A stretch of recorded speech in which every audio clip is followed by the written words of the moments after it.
இன்னொரு ஃபிளைட்ல இருக்கக்கூடிய யாருமே எந்த ஒரு சத்தமும் வந்து போடக்கூடாது. அப்படி யாராவது அந்த ஃபிளைட்ல சவுண்ட் ஆனது விட்டா ஒரு மான்ஸ்டர் பாத்தீங்கன்னா அவங்கள தூக்கிட்டு வந்து போயிடும். இன்னொரு நபர் பாத்தீங்கன்னா சாக்ஸோட தன்னோட காலை பக்கத்து சீட்ல வந்து தூக்கி வைக்கிறாரு. பட் சவுண்ட் யாருமே விடக்கூடாதுன்றதுக்காக யாருமே பாத்தீங்கன்னா வர எதுவுமே வந்து சொல்லல. அந்த ஒரு மான்ஸ்டர் பாத்தீங்கன்னா அவரை தூக்கிட்டு வந்து போயிடுது. இன்னொரு பொண்ணு பாத்தீங்கன்னா கடவுள் கிட்ட என்ன காப்பாத்துங்கன்னு சொல்லி வேண்டிட்டு இருக்கா. அந்த பொண்ணு பேசாம இருக்கிறதால அந்த பொண்ணுக்கு பாத்தீங்கன்னா எதுவுமே வந்து ஆகல.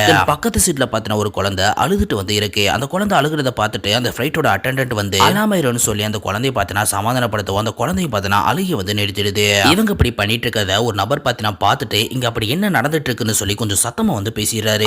பேசின அடுத்த செகண்ட் அந்த மாஸ்டர் பார்த்தீங்கன்னா அவரையும் தூக்கிட்டு போயிடுது. எல்லாத்தையும் பார்த்துட்டு அந்த ஃபிளைட்ல இருக்கக்கூடிய எல்லாருமே பார்த்தீங்கன்னா பயத்துல அப்படியே நடுங்க வந்து ஆரம்பிக்கிறாங்க.